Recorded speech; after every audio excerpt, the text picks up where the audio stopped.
Not only are those people who do not know their history doomed to repeat it, but those who often misread it are often doomed to repeat it as well. And those who misread and perhaps fail to read it at all may not have a chance to repeat it at all.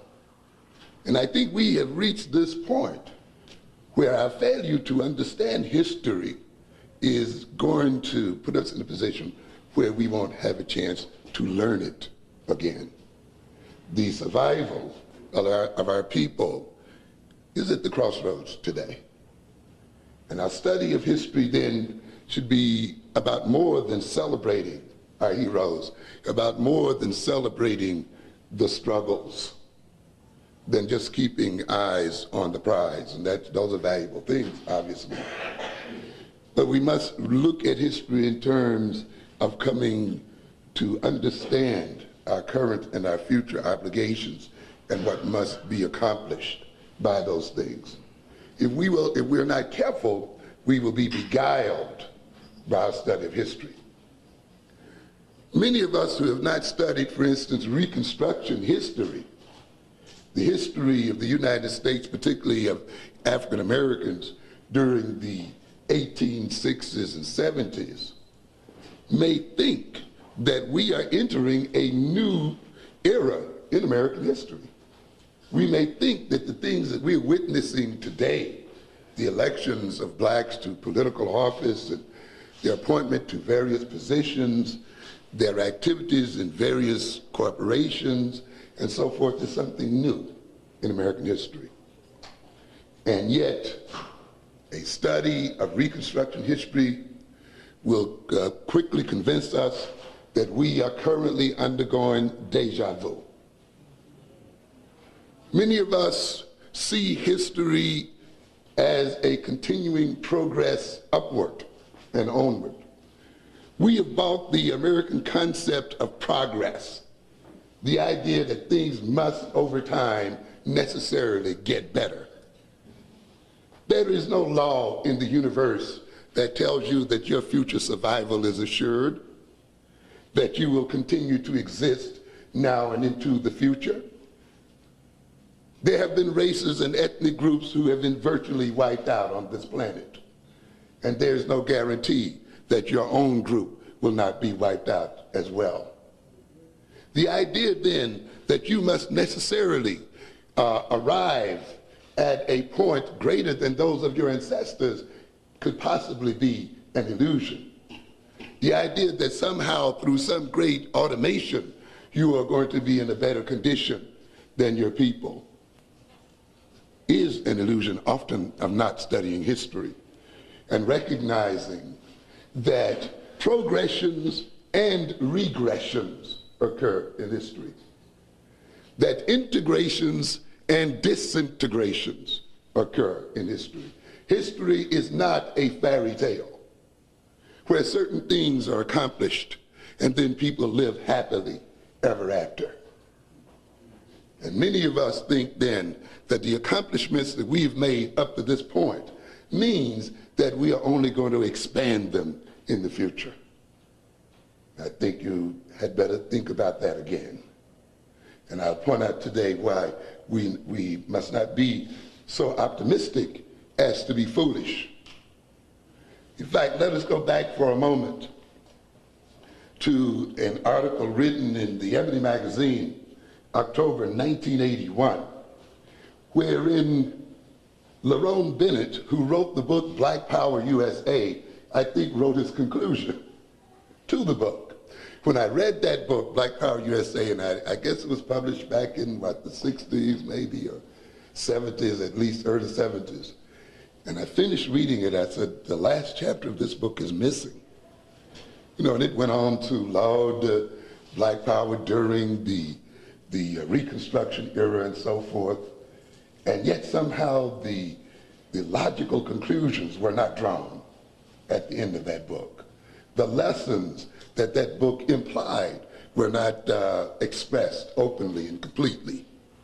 And consequently then, I think some people would have been left with the wrong impression. But lo and behold, he did write the final chapter, but not in the book itself, but in the magazine, the second reconstruction is history repeating itself. This is October 1981. And he titled it, as you can see here, The Second Time Around. Will history repeat itself and rob blacks of the gains of the 1960s? So he's dealing with issue again here. We gained it once and we lost it. Is there any law in the universe that says we will not lose it again? And I like the introduction here. He starts out by saying, over. It was at last, at long last, over and done with. How could anyone doubt it? How could anyone fail to see that the race problem had been solved forever? One man who had no doubt said, all distinctions founded upon race or color have been forever abolished in the United States. Another who saw things this way said the category of race had been abolished by law and that there were no more colored people in this country. Thus spoke the dreamers and the prophets and victims in the first reconstruction of the 1860s and the 1870s. I don't think I have to elaborate on this kind of attitude. We run into too many youngsters today who said, oh, that was in slavery time. Oh, those were the things that you talked about in the 60s. That's the 60s and the 70s. We're in a new day now. We're not in a new day, ladies and gentlemen.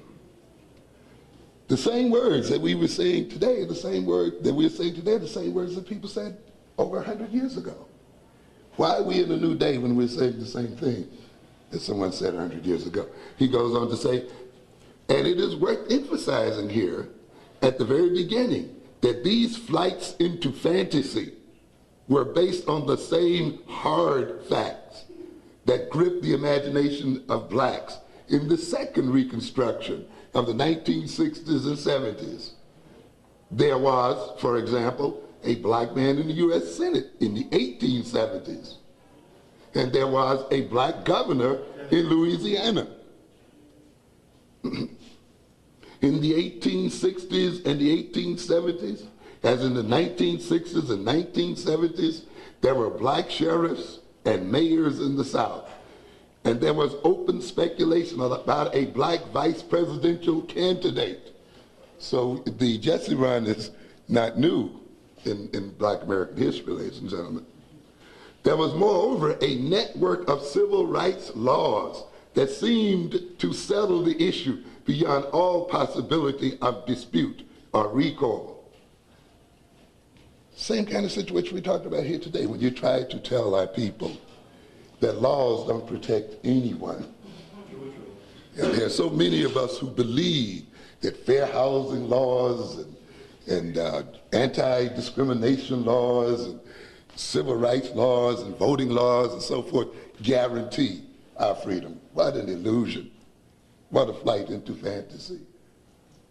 Laws are no stronger than their enforcers. And the same people who pass those laws are the same people who are responsible for enforcing the law.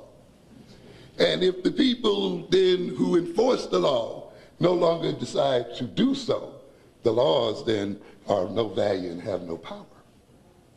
Ultimately then, fairness rests, and the fairness of treatment rests, not in laws, but in the activities of people, and in the attitude and consciousness of people. And if people who are responsible for enforcing those laws change their attitudes, then the treatment of those people whose freedom is protected by those so-called laws is now changed as well. You cannot put your faith in a white man's law and in laws enforced by whites. I have warned people many times that if it comes one day where the society has to make a choice between feeding white children and feeding black children, no amounts of civil rights laws or any other laws on the books will prevent those people from feeding their children first. It is a silly faith that we have then in laws. And for people in the 1970s and 80s and 90s to still rest their freedom on the basis of laws, when the very history itself shows us that this cannot be done, we must question their sanity and what they have learned from the study of that history.